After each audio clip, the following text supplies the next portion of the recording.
Amara walks into the federal detention center, twins in her arms, facing the husband who demanded she disappear 3 years ago. Marcus freezes, his face shattering as he sees the children he never knew existed. Behind bars, he whispers one devastating truth that changes everything. Before we dive in, comment where in the world you are watching from and don't forget to click subscribe.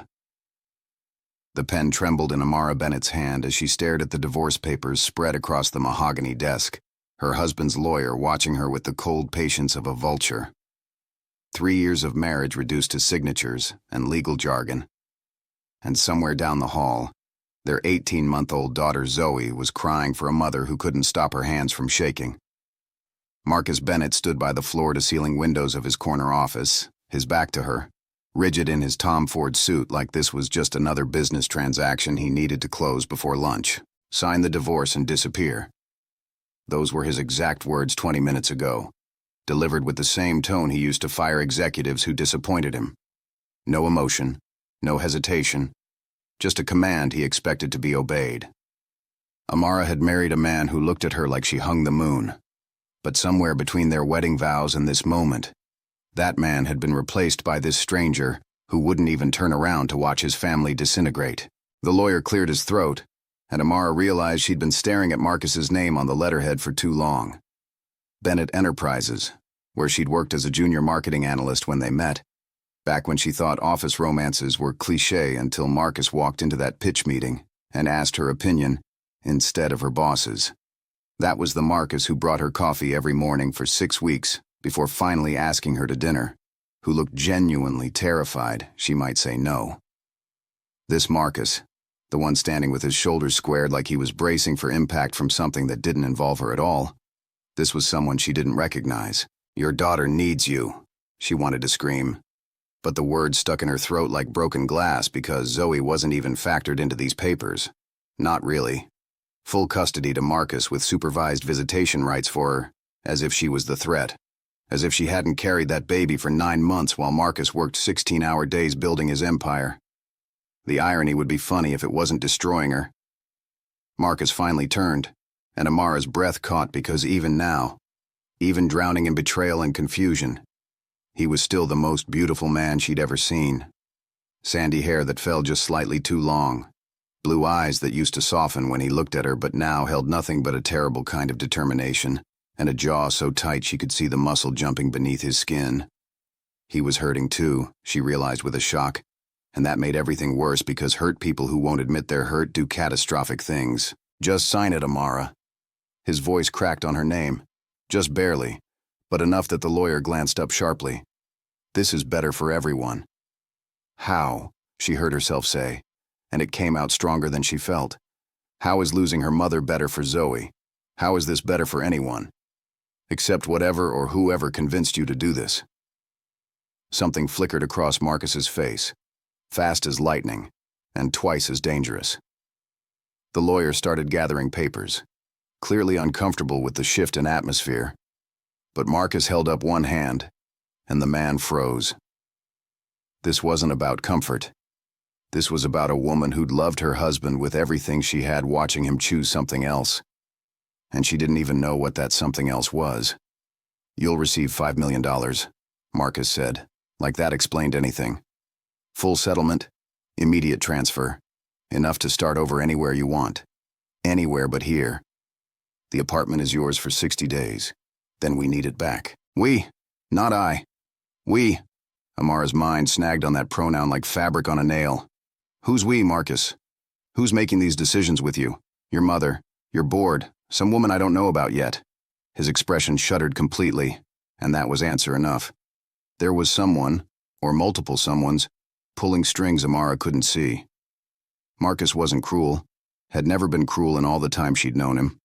Distant sometimes, buried in work often, but never this calculated coldness that felt rehearsed.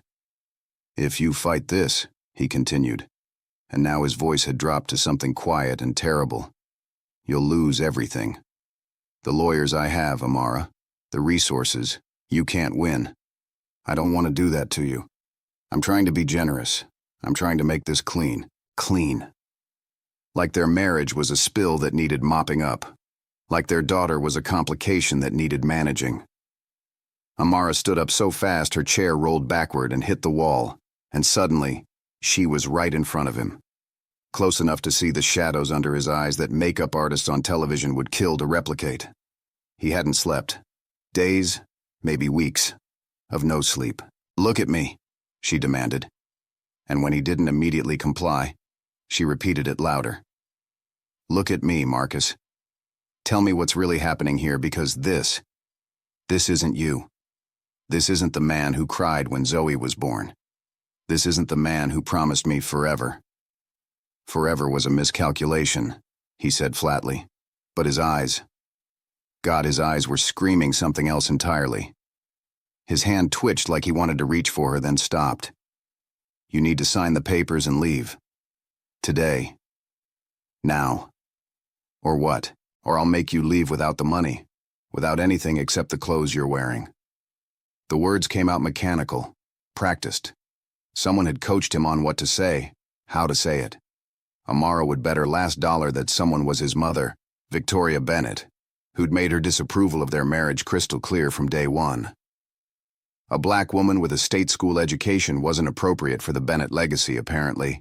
Never mind that Amara had graduated summa cum laude, or that she'd helped Marcus pitch 3 of his biggest deals. Zoe started crying harder down the hall, those hiccuping sobs that meant she'd been at it for too long, and Amara watched Marcus flinch. So he wasn't completely dead inside. That was something. "Can I say goodbye to her?" Amara asked quietly, and the question hung in the air like smoke. "Can I hold my daughter one more time, before you erase me from her life?" The lawyer made a sound of protest, probably about precedent or legal complications. But Marcus cut him off with a look that could freeze blood. "5 minutes, he said. Then you go." Amara walked past him, close enough that their shoulders almost brushed, close enough to smell his cologne mixed with stress sweat. In the hallway, family photos lined the walls, professional shots that Victoria had insisted they take every 6 months to maintain appearances. Amara, Marcus, and Zoe looking like the perfect multicultural family that progressive corporations put on their brochures. She wondered how long it would take Victoria to have these replaced with new photos, ones that erased Amara's existence entirely. The nursery door was open, and Zoe stood in her crib with her arms raised, tears streaming down her perfect brown cheeks. She had Marcus's blue eyes and Amara's dark curls, and seeing her like this, desperate and confused, nearly brought Amara to her knees. The nanny, an older white woman named Patricia, who'd been with the Bennett family for decades, stepped back without a word, giving them space. "Mama," Zoe sobbed, and Amara lifted her out, breathing in that perfect baby smell of lavender soap and innocence. She was so light, barely 20 pounds. But in that moment, she felt like the weight of the entire world. "It's okay, baby," Amara whispered against Zoe's curls, lying with a conviction that felt like drowning. "Everything's going to be okay. Mama loves you so much, more than anything in the whole world. You remember that, all right? No matter what anyone tells you, no matter how long it's been, you remember Mama loves you." Zoe buried her face in Amara's neck, tiny fingers gripping her shirt like a lifeline, and Amara had to physically stop herself from running. She could grab Zoe and leave right now. But then what? Marcus would find them. His resources were limitless, and he'd made it clear what would happen if she fought. She'd lose everything, including whatever small visitation rights these papers promised. The door opened behind her, and she knew without turning that Marcus was there. "Time's up," he said, and his voice was hoarse. Amara kissed Zoe's forehead, her cheeks, her tiny hands. "Be good for Daddy," she managed, even though the words felt like swallowing acid. "I'll see you soon, baby. I promise." But even as she said it, she knew it was another lie. Whatever was happening here, whatever had turned Marcus into this stranger, it wasn't going to include supervised visits that let Amara stay in Zoe's life. This felt final. This felt like goodbye. Patricia took Zoe gently, and Amara watched her daughter's face crumple with fresh tears, watched those little arms reach for her. "Mama, Mama." The word followed Amara down the hall like a ghost, and she dug her fingernails into her palms hard enough to draw blood, because if she let herself feel this, if she let herself break right now, she'd never make it out of this apartment. Marcus was back at the desk with the lawyer when she returned, and the papers were still there, still waiting. Amara picked up the pen. Her hands had stopped shaking. Something inside her had gone very cold and very still, the way prey animals go calm right before the predator strikes. If Marcus wanted her gone, fine, she'd go. But she'd figure out what was really happening here, and when she did, when she understood who'd orchestrated this destruction of her family, there would be a reckoning. She signed her name on every marked line, fast and sharp, each signature a slash of ink that felt like cutting ties. The lawyer gathered the papers with barely concealed relief, probably thrilled to end the most uncomfortable hour of his professional life. Marcus stood rigid by the window again, back turned, and Amara wondered if he was crying or if he'd already moved past this to whatever came next. "Wire transfer will process within 24 hours, the lawyer said, closing his briefcase with an expensive click. "Mrs. Bennett, or rather Ms. Williams, you'll receive confirmation via email." Amara didn't correct him that she hadn't taken Marcus's name professionally, had kept Williams because it was her father's name, and he'd died before he could walk her down the aisle. Small rebellions were all she had left. She picked up her purse, a Givenchy bag that Marcus had given her for their second anniversary, and walked toward the door. Each step felt like wading through concrete. "Amara." Marcus's voice stopped her at the threshold. She turned, giving him one last chance to take it back, to explain, to do anything that would make sense of this nightmare. He was facing her now, and his expression was devastated, absolutely gutted, and somehow that made it all worse. "I'm sorry," he said, and it sounded like he meant it, which made no sense at all. "I'm so sorry. But you need to understand, this is the only way to keep you both safe." "Safe from what?" Amara demanded, but Marcus just shook his head and turned away again. The conversation was over. She was dismissed. The elevator ride down 62 floors felt like descending into hell in slow motion. Amara watched the numbers tick down and tried to figure out when her life had become something she didn't recognize. Last month, Marcus had been normal, stressed about a merger, but normal. They'd had dinner as a family. He'd played with Zoe. He'd kissed Amara goodnight. Then suddenly, 3 weeks ago, everything had shifted. He'd started coming home later, speaking less, spending more time on his phone. She'd thought it was work pressure. She'd been so stupid. The lobby of Bennett Tower was all marble and chrome, designed to intimidate, and Amara felt the security guard's eyes on her as she walked through. Did he know? Did everyone know that Marcus Bennett's wife was being escorted out of his life with a settlement check and a gag order? She held her head high anyway, because her mother had raised her to never let them see you break, and she made it all the way to the street before her knees buckled. She caught herself on a lamppost, breathing hard, and that's when she saw it. Across the street, half hidden behind a food truck, a woman was watching her.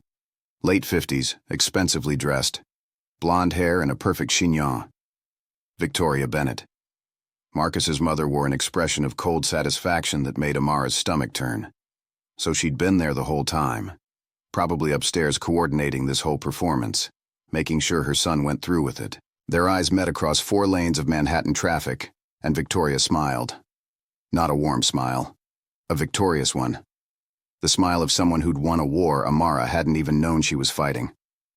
Then she turned and walked away, disappearing into the lunch crowd like a ghost. Amara pulled out her phone with shaking hands and called the only person who'd understand. Her best friend since college, Jasmine, picked up on the second ring. "Where are you?" Amara said without preamble.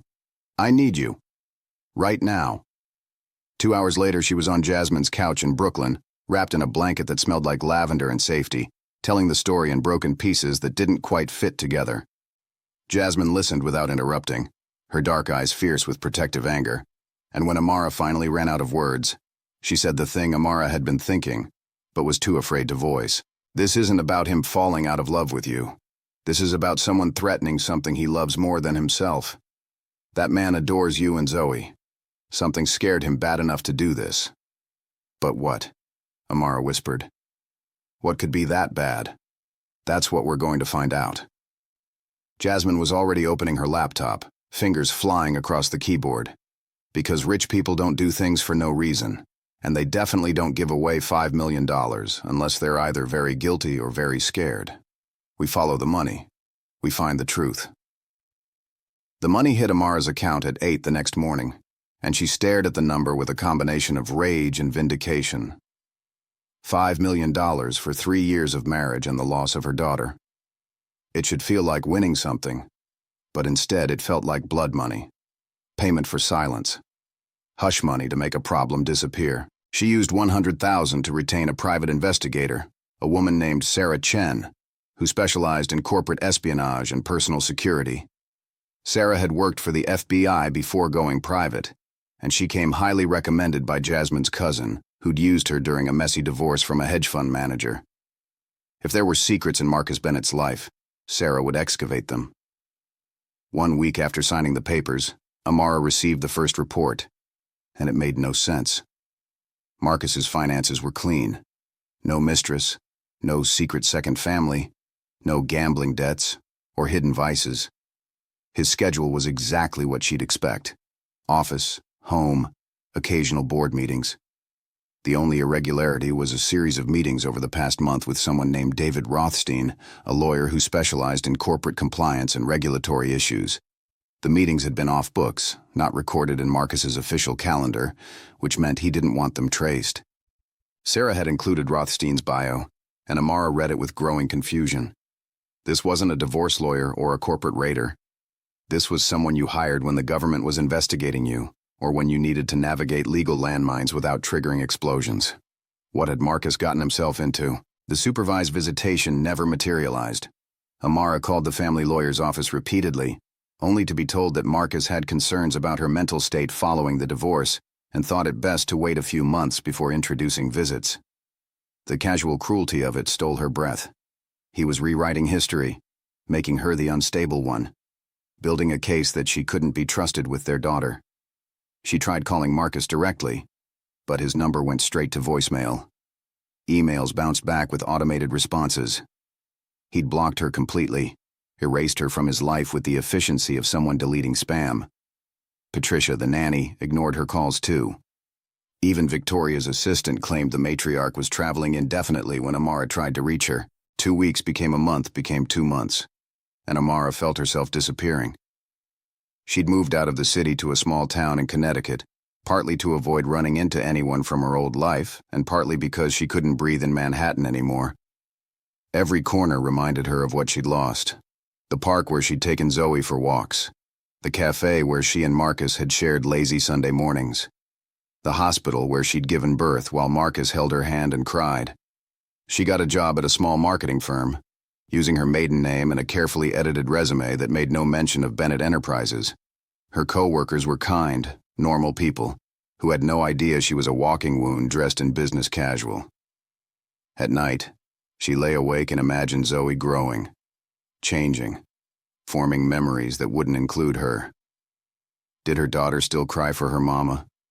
Or had she already adapted?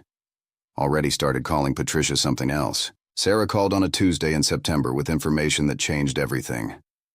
I found something, she said without preamble. About 4 months ago, Bennett Enterprises was flagged in a federal investigation. Money laundering, possible ties to organized crime through some overseas investments Marcus made. He didn't know the investors were dirty when he took their money, but once he found out, he was stuck. Cooperate and potentially lose the company and go to prison, or find another way out. Amara's heart stopped. Marcus wasn't cruel. He was trapped. And somehow, divorcing her and cutting her out of his life was part of his escape plan. There's more, Sarah continued. The investors made threats. Against him. Against his family. Specifically against you and Zoe. The kind of threats that get people disappeared. So Marcus made a deal. He'd clean the money, legitimize it through legal channels, and in exchange, they'd leave his family alone. But only if his family wasn't his family anymore. Only if you were gone, and protected by distance and deniability. So he saved us by destroying us, Amara said, and it came out flat. He thought pushing me away would keep me safe. From what I can tell, yes. But here's the problem. The investigation's heating up. FBI's closing in. And if Marcus goes down, everyone connected to him becomes a target. Including you. Including Zoe. That $5 million he gave you, some of it's dirty money, which means you're now implicated whether you knew it or not. The room tilted sideways, and Amara gripped the arm of her couch to steady herself. So I'm not safe at all. He didn't protect me, he just delayed it. Maybe. Or maybe he's got a plan we can't see yet. But either way, you need to be ready. Because when this breaks, and it's going to break soon, you're going to have a choice. Stay hidden and hope they don't find you, or go back and fight for your family before it's too late. 3 months after signing the divorce papers, Amara discovered she was pregnant, 9 weeks along, according to her doctor, which meant it happened right before Marcus had ended everything. She sat in the examination room staring at the ultrasound photo of 2 tiny heartbeats, twins, and felt the universe laughing at her. Of course she was carrying Marcus's children while he was trying to erase her from existence. She called Sarah immediately, and the investigator's response was immediate and harsh. Don't tell him. Don't tell anyone. If those investors find out you're pregnant with Bennett's children, you become leverage. You become a target they can't ignore. But they're his kids, Amara protested weakly. He deserves to know. He deserves to keep you alive, Sarah countered. And right now, anonymity is your best weapon. Stay hidden, have the babies, and maybe when this is all over, you can go back. But not now. Not while the wolves are circling. So Amara disappeared for real this time. She quit her job, sublet her apartment, and moved to a tiny town in Vermont where nobody knew Bennett's name or cared about Manhattan power struggles. She lived off the money Marcus had given her. The irony not lost that she was using possibly dirty cash to protect his children from the consequences of that same dirty cash. She grew large with the pregnancy, watching her body change and trying not to think about how Marcus should be here for this, should be feeling the baby's kick and arguing about names. Sarah called monthly with updates.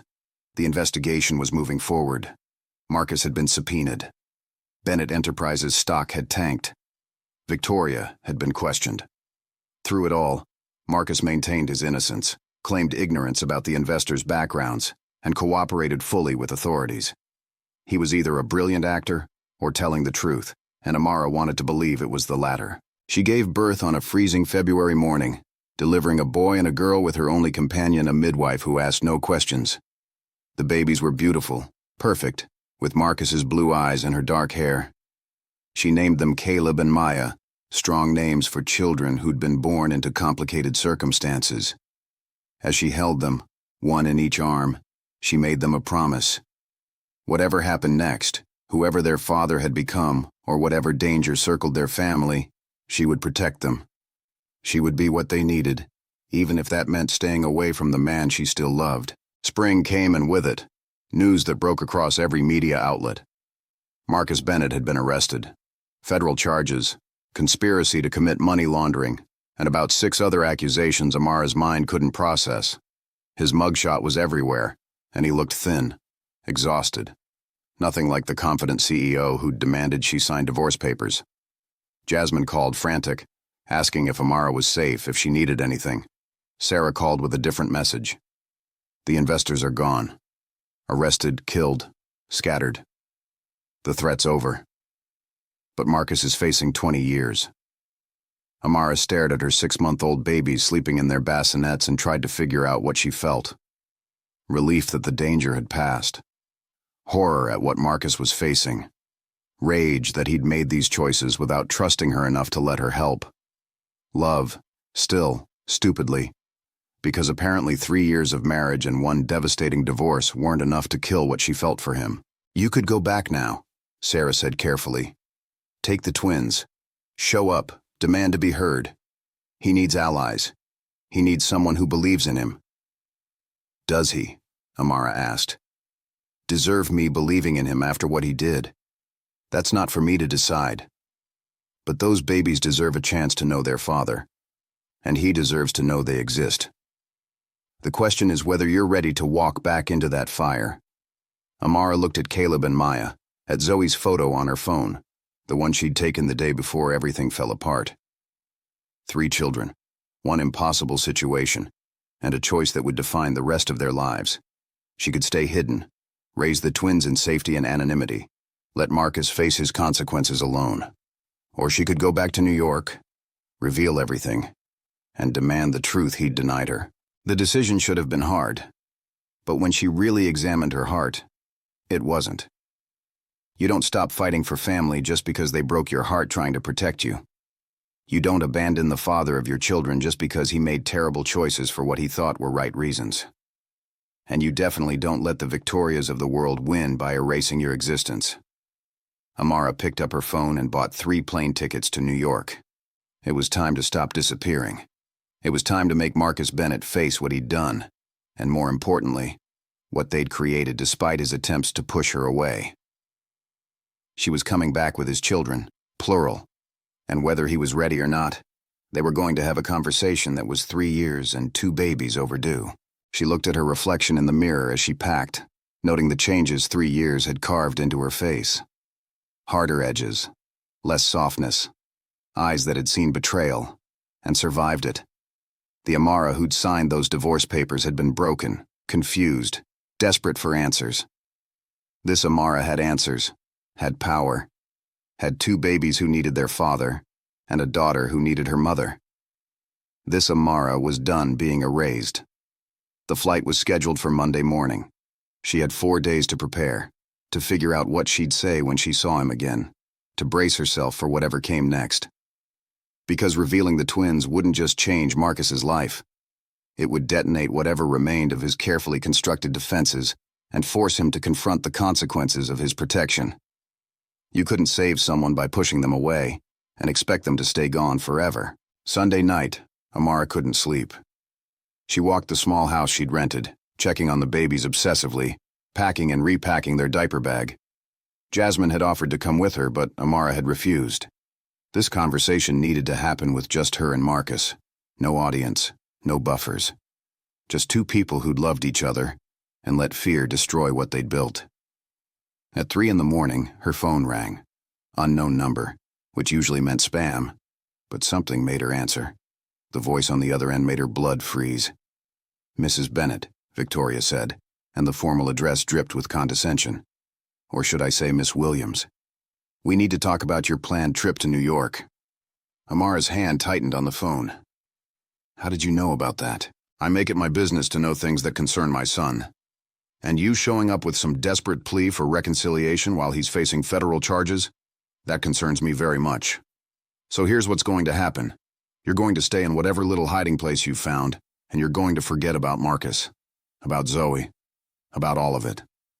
In exchange, I won't make your life more difficult than it needs to be." The threat was clear, and Amara felt rage replace fear. "You did this," she said, pieces clicking together. The divorce, the timing, all of it. You orchestrated this whole thing. "I protected my family," Victoria said coldly, "from dangers you couldn't understand. Marcus was weak where you were concerned. He would have risked everything to keep you safe, including his own life. So yes, I helped him see reason. I helped him understand that sometimes love means letting go." "You mean you threatened me?" Amara said. "You made him think I was in danger so he'd push me away. And he believed you because he loved me." "Believed me because it was true," Victoria corrected. "Those investors were real, Ms. Williams. The threats were real. The danger was very real. I simply encouraged Marcus to handle it in a way that ensured everyone's survival, including yours." "And now," Amara said, voice shaking with barely controlled fury, "the danger's gone, but you still want me erased. Why? What am I to you except someone who loved your son? You're a liability. You're a distraction. You're a woman who trapped my son with a baby and mediocre marketing degree, and I will not watch you drag him down further. So you will stay away, or I will make sure those federal prosecutors find evidence that you knew about Marcus's financial dealings, that you profited from them. That settlement money you received becomes proof of complicity, and suddenly you're fighting charges right alongside him. How will you care for your babies from prison? The world stopped. Babies. Plural. She'd said babies. Victoria knew about the twins, which meant she'd been watching Amara this entire time, monitoring her, waiting for leverage. The calculated cruelty of it stole Amara's breath. That's right, Victoria continued, hearing Amara's silence. I know about Caleb and Maya. Beautiful names. And they'll continue to have beautiful lives as long as their mother exercises good judgment. Stay away from Marcus. Stay away from Zoe, and raise those children somewhere quiet, or force my hand and lose everything. Your choice. The line went dead, and Amara stood frozen in her kitchen, mind racing. Victoria had just revealed her hand, shown that she was willing to threaten her own grandchildren to maintain control. But she'd also made a critical mistake. She'd admitted to knowledge of the twins, which meant she'd been conducting surveillance, which meant there was a trail. Evidence. Proof that the Bennett matriarch had been manipulating this entire situation from the beginning. Amara called Sarah, regardless of the hour. Everything she'd just learned spilled out in a rush, and when she finished, the investigator was quiet for a long moment. This changes things, Sarah said finally. This gives us leverage. Victoria just confessed to obstruction, witness tampering, possibly conspiracy. If we can prove she's been monitoring you, threatening you, we can flip this entire case. But first, Amara said, understanding settling over her like armor, I need to see Marcus. I need him to know what his mother did, what she's still doing. Yes, Sarah agreed. But not Monday. We do this right. We build the case, we gather evidence, and then we go in with everything. No half measures. We take Victoria Bennett down and we get your family back, all of it. Zoe, the twins, Marcus. Everything she tried to steal from you. Amara looked at her children, sleeping peacefully, unaware that their grandmother had just threatened their mother's freedom. Unaware that their father sat in a cell somewhere, probably thinking he'd saved everyone by destroying his marriage. Unaware that the next few weeks would determine whether they grew up with both parents or became casualties of one woman's need for control. She'd thought the story ended when she signed those divorce papers. She'd thought Marcus had made his choice, and she just had to learn to live with it. But stories don't end when powerful people think they do. Stories end when the people who were supposed to disappear decide to reappear with evidence, with truth, with children who deserve better than the legacy of lies and manipulation. Amara Bennett, formerly Williams, soon to be something else entirely, made a decision in that dark kitchen with her babies breathing softly in the next room. She would take down Victoria. She would free Marcus from whatever web his mother had woven. She would reclaim her daughter and introduce her to her siblings, and she would do it all legally, carefully, with evidence that even the best Bennett lawyers couldn't dispute. But first, she had to do something she'd been avoiding for 3 years. She had to trust that the man who'd demanded she sign divorce papers and disappear had done it out of love, not cruelty. She had to believe that Marcus Bennett, beneath the fear and the pressure and his mother's manipulation, was still the man who'd cried when Zoe was born. Still the man who'd loved her enough to break both their hearts trying to keep her safe. In 4 days, she'd know if that trust was justified. In 4 days, she'd walk back into Marcus Bennett's life and detonate every lie his mother had built. In 4 days, everything would change again. But this time, Amara would be the one controlling the narrative. This time, she wouldn't disappear. This time, she'd make them see her.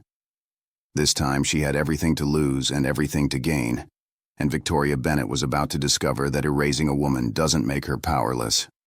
Sometimes it just gives her time to become dangerous. Sarah worked with terrifying efficiency over the next 72 hours. Phone records showing Victoria's calls to private investigators, bank transfers proving she'd paid for surveillance on Amara, emails between Victoria and the family lawyers discussing strategies to keep Amara isolated and silent. Most damning of all, a recorded conversation between Victoria and one of the dirty investors, made before Marcus's arrest, where she'd explicitly discussed using the threat against Amara and Zoe as leverage to force Marcus into cleaning their money. Victoria hadn't just manipulated her son's divorce.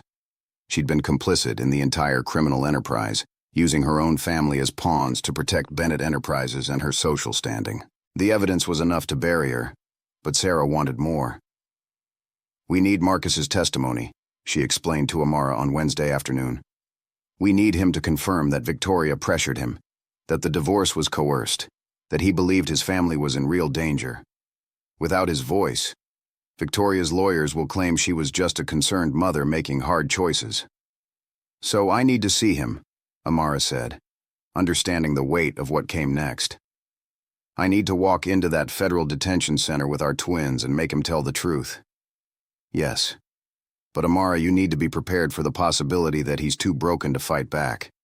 3 years in legal hell losing you, thinking he saved you by destroying you. That does things to a person. He might not have anything left to give. Then I'll give him a reason to fight," Amara said, looking at Caleb and Maya playing with blocks on the floor. "These 2 reasons. And the daughter he hasn't seen her mother hold in 3 years. That's enough to make anyone find strength they didn't know they had." The federal detention center in Lower Manhattan was exactly as grim as Amara had imagined. Gray walls, harsh lighting, the smell of industrial cleaner trying and failing to mask despair. She'd dressed carefully that morning, professional but soft, wanting Marcus to see her as both the woman he'd married and the woman she'd become. Caleb and Maya were in a stroller, too young to understand where they were but old enough to sense their mother's tension. They'd been fussy all morning, as if they knew something momentous was about to happen. Sarah had arranged the visit through Marcus's defense attorney, a sharp woman named Rachel Torres, who'd been fighting an uphill battle against federal prosecutors with unlimited resources. Rachel had been skeptical when Sarah first contacted her with evidence about Victoria's involvement, but after reviewing the materials, her entire strategy had shifted. "If we can prove Marcus was coerced into the money laundering through threats against his family," she'd said, "and that his own mother was behind both the threats and the coercion, we can potentially get the charges reduced or dismissed. But I need him to cooperate, and right now, he's shut down completely. Won't fight, won't defend himself, acts like he's already accepted 20 years. Maybe he just needs a reason to believe fighting is worth it," Amara had replied, and Rachel's expression had been pure hope mixed with doubt. Now, sitting in the visitor's room with industrial furniture bolted to the floor and cameras recording every angle, Amara felt her courage waver. What if Marcus hated her for coming back? What if he looked at the twins and felt nothing but resentment for the complications they represented? What if 3 years had killed whatever love had made him sacrifice everything? The door opened, and Marcus walked in wearing an orange jumpsuit that hung loose on a frame that had lost at least 30 pounds. His hair was longer than she'd ever seen it, pulled back in a small knot at the base of his neck, and his face was all sharp angles and exhaustion. But his eyes, those impossible blue eyes that Caleb and Maya had inherited, those were the same. And when they landed on Amara, they went wide with shock that dissolved into something that looked like pain and wonder and desperate hope all tangled together. He stopped walking, just froze 3 feet from the table like he'd hit an invisible wall. "Amara," he breathed, and his voice cracked on her name the same way it had 3 years ago when he'd begged her to sign the papers. "You're real. You're actually here." "I'm here," she confirmed, and she had to fight to keep her voice steady. "And I brought some people who need to meet you." She turned the stroller around, and Marcus's gaze dropped to the twins. His face went through about 17 emotions in 3 seconds, ending on absolute devastation. He stumbled backward until he hit the wall, then slid down it until he was sitting on the floor with his head in his hands. Oh God, Amara. When? How old are they? 6 months. Caleb and Maya, your son and daughter. Conceived right before you decided I needed to disappear. Born while you were busy saving me by destroying us. They have your eyes, Marcus. They have your smile. And they have no idea who you are because their father was too busy playing martyr to trust their mother with the truth. The words came out harsher than she'd intended. 3 years of pain and confusion sharpening her tone into a weapon. Marcus looked up at her with tears streaming down his face, and Amara realized she'd never seen him cry like this, not even when Zoe was born. This was grief, bottomless and raw. "I thought I was protecting you," he said, voice breaking. "Mom showed me photos. Surveillance of you and Zoe at the park. Documents about what these men did to people who got in their way.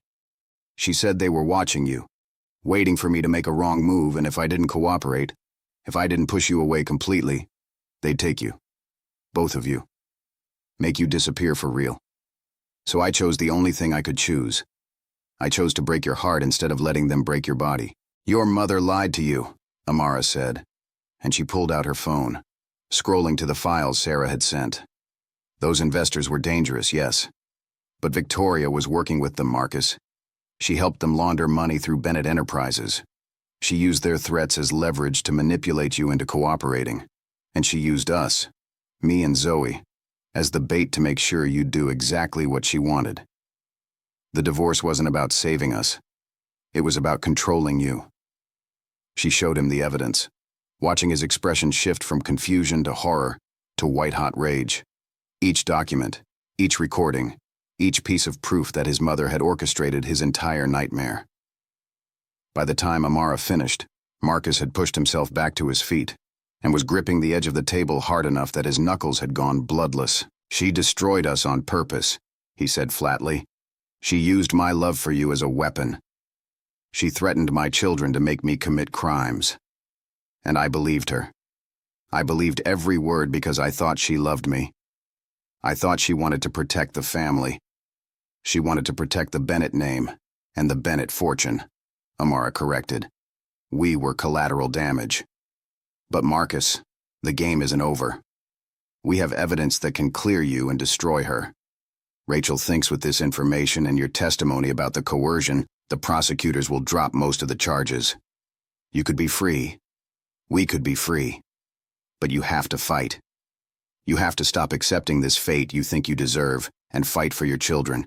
Marcus looked at the twins, really looked at them for the first time, and something shifted in his face. Some part of him that had been dead for 3 years started breathing again. Can I hold them? He asked quietly. Please. I know I don't deserve it. I know I have no right after what I did. But please. Amara lifted Maya first, the girl who had her father's exact expression when she was concentrating, and placed her in Marcus's arms. He held her like she was made of glass and wishes, staring at her face with wonder. Then Caleb, who immediately grabbed Marcus's finger and squeezed with surprising strength. Marcus made a sound halfway between a laugh and a sob. They're perfect, he whispered. God, Amara, they're so perfect. And I missed everything. I missed your pregnancy. I missed their birth. I missed 6 months of their lives because I was too scared and too stupid to trust you with the truth. You can't get that time back, Amara said. And she let him hear the anger in her voice, because he needed to understand the cost of his choices. But you can fight for their future. You can stand up in court and tell the truth about what Victoria did. You can help Rachel build a case that gets you out of here. You can be their father, Marcus. But only if you stop hiding behind the idea that suffering alone is somehow noble. A guard knocked on the door, signaling their time was almost up, and Marcus's arms tightened around the twins like he couldn't bear to let them go. What about Zoe? He asked. Where is she? Does she remember you? I don't know, Amara admitted. Your mother made sure I couldn't see her. Supervised visitation that never materialized. Phone calls that went unanswered. For all I know, she's been told I abandoned her. That I didn't love her enough to stay. She loved you so much, Marcus said fiercely. After you left, she cried for you every night for months. She'd toddle around the apartment looking for you, saying mama over and over until Patricia or I picked her up. And then one day, she just stopped. Stopped asking, stopped looking. Like she'd accepted you were gone. Mom said it was healthy, that she was adapting. But watching my daughter learn to live without her mother was the worst thing I've ever experienced. It broke something in her, Amara. And I did that. I let that happen because I believed I was keeping her safe. Then fix it, Amara demanded. Help me tear down Victoria's lies and get our daughter back. Help me give all 3 of our children the family they deserve. Because I didn't come here for your apologies or your guilt. I came here to give you one chance to be the man you were before fear made you cruel. Don't waste it. The guard opened the door, and Amara took the twins back, settling them into the stroller while Marcus watched with naked longing. She was halfway to the exit when his voice stopped her. I love you. I never stopped loving you. And I will fight. For them. For Zoe. For us. I will burn down every lie my mother built, and I will spend the rest of my life making this right. I swear it." Amara turned back, meeting his eyes across the visiting room. "Then prove it," she said. "Because love without action is just pretty words, and I'm done with words. I want my family back, Marcus. All of it. Don't make me do this alone." Rachel Torres moved like a hurricane once she had Marcus's full cooperation. Within 2 weeks, she'd filed motions to suppress evidence obtained through Victoria's manipulation, submitted affidavits from Marcus detailing the coercion, and delivered Sarah's entire investigation to the federal prosecutors with a proposal they couldn't ignore. Drop the conspiracy charges in exchange for Marcus's testimony against Victoria and the remaining investors still at large. He'd plead to negligence, accept probation and fines, but he'd keep his freedom and his ability to be a father. The prosecution agreed faster than anyone expected, probably because Victoria Bennett's involvement in a money laundering scheme was a much bigger headline than another CEO who got in over his head. By late March, Marcus was out on bail, wearing an ankle monitor and living under strict conditions, but out. Free to see his children. Free to begin rebuilding what had been destroyed. The first time he saw Zoe again, Amara wasn't sure who was more terrified, him or their daughter. They'd arranged the meeting at a neutral location, a child psychologist's office decorated with soft colors and toys, with Dr. Singh present to help navigate what would undoubtedly be traumatic for a 4-year-old, who barely remembered her mother and had been told God knows what about her father's arrest. Zoe came in holding Patricia's hand, and Amara's breath stopped because her baby girl wasn't a baby anymore. She was tall for 4, with Marcus's athletic build starting to show, and her hair was in elaborate braids that Patricia must have spent hours on. But her eyes, those eyes that were Amara's exact shade of brown, those were guarded in a way no child's eyes should be. "Zoe," Dr. Singh said gently, "do you remember these people?" Zoe looked at Marcus first, and something flickered across her face. "Daddy," she said uncertainly, "you're not in timeout anymore." Marcus dropped to his knees right there, and tears were already falling. "No, sweetheart, I'm not in timeout anymore, and I'm so sorry I was gone. I'm so sorry I couldn't explain where I went." Then Zoe's gaze shifted to Amara, and the recognition that bloomed there was painful. "Mama," she whispered, like she was afraid saying it too loud would make Amara disappear again. "You came back. Nana said you didn't love me anymore. She said you went away because I was bad." Amara was across the room before she consciously decided to move, dropping down beside Marcus and pulling Zoe into her arms. "Never," she said fiercely. "You were never bad, baby. You are perfect and wonderful, and I love you more than anything in this world. I didn't leave because of you. I left because grown-ups made mistakes and told lies. And I'm so sorry you got hurt by that. But I'm here now.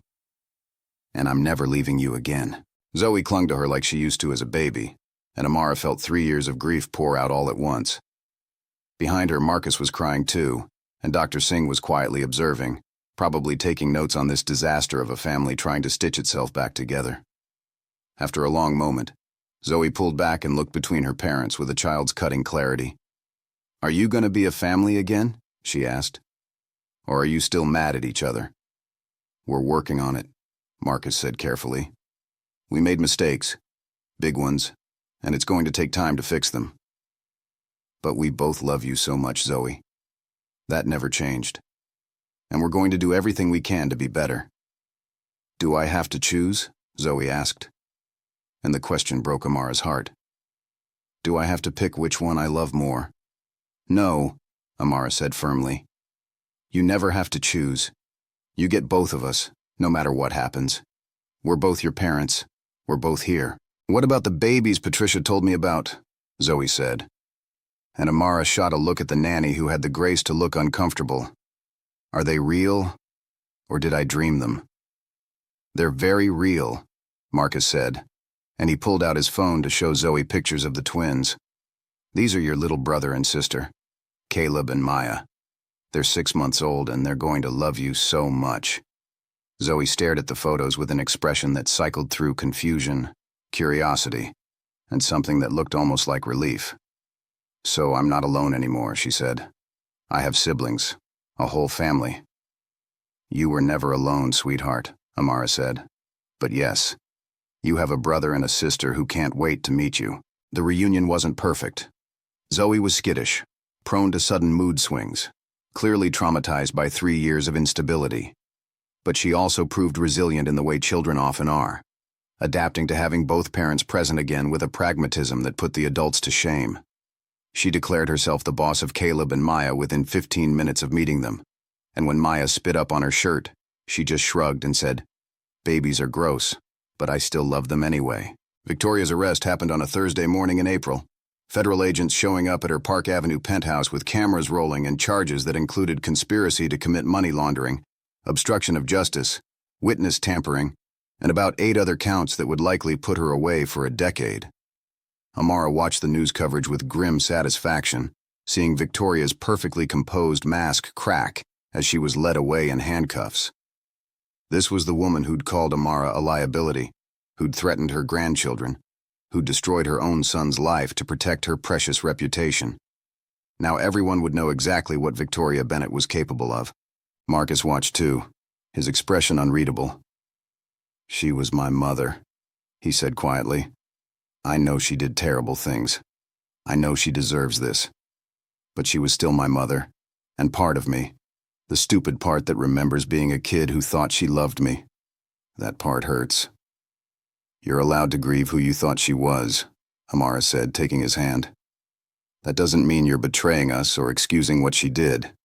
It just means you're human." Rachel got Marcus's sentence reduced to 3 years probation, a massive fine that barely dented his still substantial fortune, and 1,000 hours of community service. No jail time, no permanent record that would haunt him. Just consequences proportional to his actual crimes, which were negligence and willful blindness rather than intentional criminal conspiracy. Bennett Enterprises took a hit to its stock price and its reputation, but it survived. Marcus stepped down as CEO, installed new leadership committed to transparency and ethics, and shifted his focus to rebuilding his family. The divorce was annulled in June, Rachel arguing successfully that it had been obtained through coercion and duress. Legally speaking, Amara and Marcus had never stopped being married, though emotionally they had mountains to climb before that piece of paper meant anything real. They started therapy, both individual and couples, working through the betrayal and broken trust with Dr. Singh's guidance. Some days were good. Some days Amara looked at Marcus and felt nothing but rage for what he'd put her through. Some days Marcus spiraled into guilt so deep he could barely function, but they kept showing up. They kept trying. By August, they'd established a rhythm. Marcus had an apartment near Amara's place in Connecticut, close enough to see the kids daily, but separate enough to acknowledge they weren't magically fixed. Zoe thrived with both parents present, her nightmares decreasing as stability returned. The twins learned to crawl, then pull themselves up on furniture, developing distinct personalities that made everyone laugh. Caleb was cautious and thoughtful, while Maya was fearless and loud. Zoe appointed herself their protector, constantly checking on them and reporting their activities like a tiny supervisor. One evening in September, almost a year after Amara had walked back into Marcus's life with their twins, they were at his apartment for dinner. Zoe was showing Marcus a drawing she'd made at preschool while Amara fed the twins. It was domestic and simple, and nothing like the dramatic reunion she'd imagined. It was real life, messy and imperfect and surprisingly sweet. "Surprisingly, can I ask you something?" Marcus said, after Zoe had run off to play. "Not the big question. Not yet. But are we okay? Are we going to be okay?" Amara considered this, looking at the man she'd married and lost and found again. He looked healthier than he had in the detention center, had put weight back on and started sleeping through the night. His eyes were clearer. He smiled more easily, especially with the kids. He was trying, really trying, to be better than the man fear had made him. "I think we're getting there," she said honestly. "I don't trust you completely yet. I don't know if I ever will the way I did before. But I see you fighting for us. I see you showing up even when it's hard. I see you being the father our kids deserve. That's something. That's a foundation we can build on." "That's more than I deserve," Marcus said. After everything I put you through, that's more than I had any right to hope for. Stop, Amara interrupted. Stop punishing yourself. We both made choices. I could have fought harder, could have refused to disappear, could have trusted my instincts that something was wrong. But I didn't. I let fear make me small too. So we both get to work on being braver, being better. Together, if you want. Or separately but parallel, if that's what works. Either way, our kids get both of us, committed and present. I want together, Marcus said. Someday, when you're ready. I want to earn back what I broke. I want to show you that the man you married is still in here somewhere under all the damage. Then keep showing me, Amara said. One day at a time. By December, 3 years almost to the day from when Marcus had demanded she sign divorce papers and disappear, they renewed their vows. Not in some grand ceremony that Victoria would have insisted on, but in Dr. Singh's office with just Jasmine, Sarah, Rachel, and the kids present.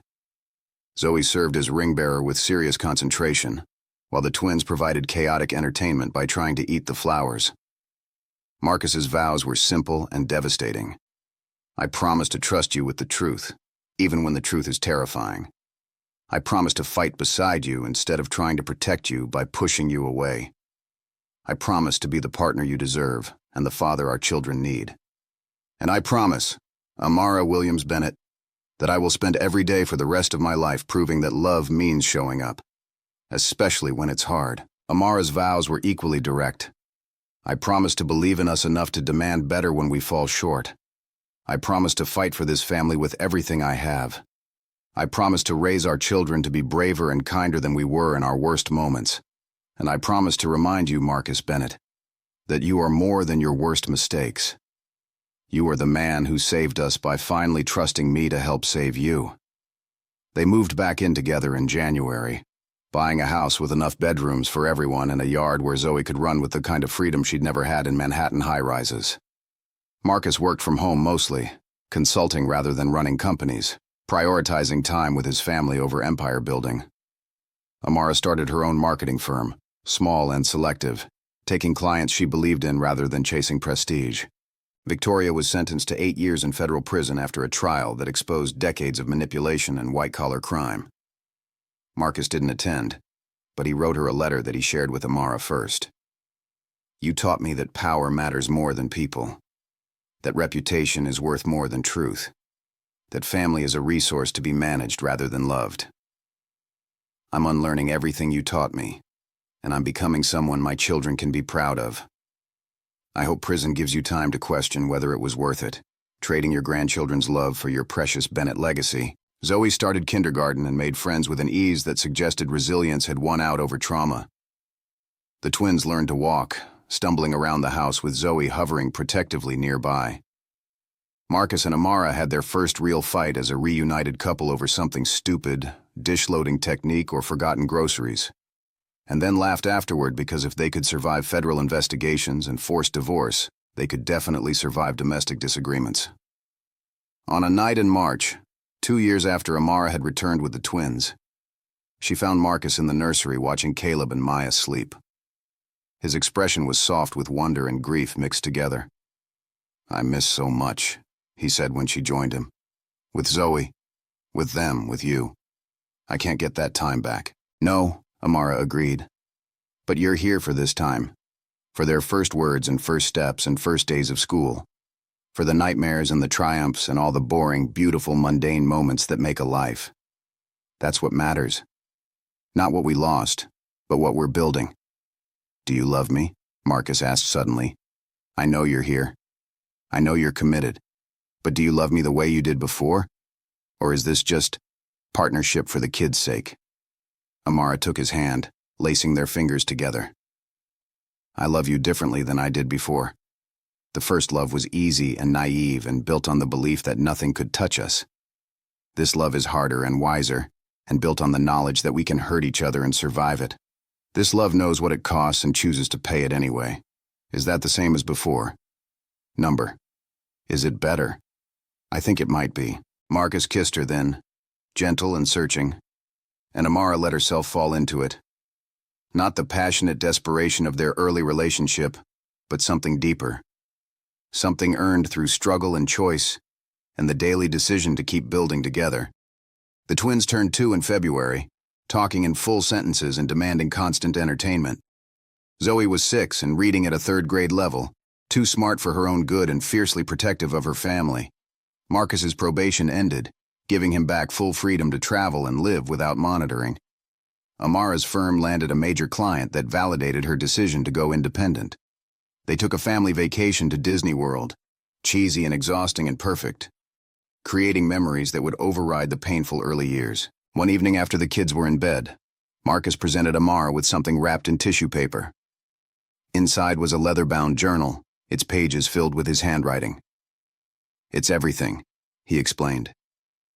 "Everything I should have told you 3 years ago. The threats, the fear, Mom's manipulation, the impossible choices. I wrote it all down because you deserve to know the truth then, and you deserve to have it documented now, so our kids can understand someday why their parents' story is complicated. So you never have to wonder again what I was thinking." Amara paged through it, seeing Marcus's familiar script explaining his descent into panic and poor choices. "Thank you," she said, "for trusting me with this, for letting me see the whole truth, even the parts that make you look weak or scared. We're only as sick as our secrets," Marcus quoted from therapy, "and I'm done with secrets." 5 years after the divorce that was annulled, 7 years after Marcus had demanded Amara sign papers and disappear, they sat at dinner with 3 children, who bickered over vegetables and laughed at dad jokes, and had no idea how close they'd come to never existing as a family unit. Zoe was telling a story about school, something about a boy who'd pulled her hair and regretted it immediately. Maya was systematically deconstructing her food into unrecognizable piles. Caleb was quietly eating while observing everything, already showing signs of being the thoughtful one. "This is what I almost lost," Marcus said quietly to Amara. "This ordinary, perfect chaos." "This is what we both almost lost," Amara corrected. "But we didn't. We fought for it. We earned it. And now we get to keep it." Later, after the kids were asleep and the house was finally quiet, Marcus and Amara stood in the kitchen cleaning up the dinner debris. It was mundane, domestic, nothing like the dramatic love story of their early days. It was better. It was real. It was theirs, built not on easy passion but on hard-won trust and daily recommitment. "No regrets?" Marcus asked, handing her a dish to dry. "So many regrets," Amara answered honestly. "Regrets about the time we lost, the pain we caused, the easy way we let fear drive our decisions. But regrets about fighting to get here, about choosing to rebuild. Not a single one." She kissed him, casual and comfortable, the kiss of people who'd survived their worst and decided their best was worth the effort. Outside, the world kept spinning with its demands and challenges. But inside this house, this family that had been broken and rebuilt stronger, there was finally peace. Not the absence of struggle, but the presence of love that had learned how to fight for itself. Their story hadn't started with a fairy tale romance, and it hadn't ended with one either. It had started with attraction and hope, derailed through fear and manipulation, and rebuilt through brutal honesty and daily choice. That was more valuable than any fairy tale. That was real love, tested and tempered and true. And years later, when their children asked about their love story, Marcus and Amara would tell the truth. That love isn't about grand gestures or perfect moments. Love is about showing up when everything's falling apart. Love is about trusting someone with your worst self and your biggest fears. Love is about fighting your way back to each other when the world tries to push you apart. And most importantly, love is about choosing each other, every single day, even when choosing is hard. Especially when choosing is hard. That was the lesson they'd learned the brutal way. That was the legacy they'd pass to their children. That was the truth that made their imperfect, hard-won happiness more precious than any easier path could have been. And in the end, that was enough. More than enough. It was everything.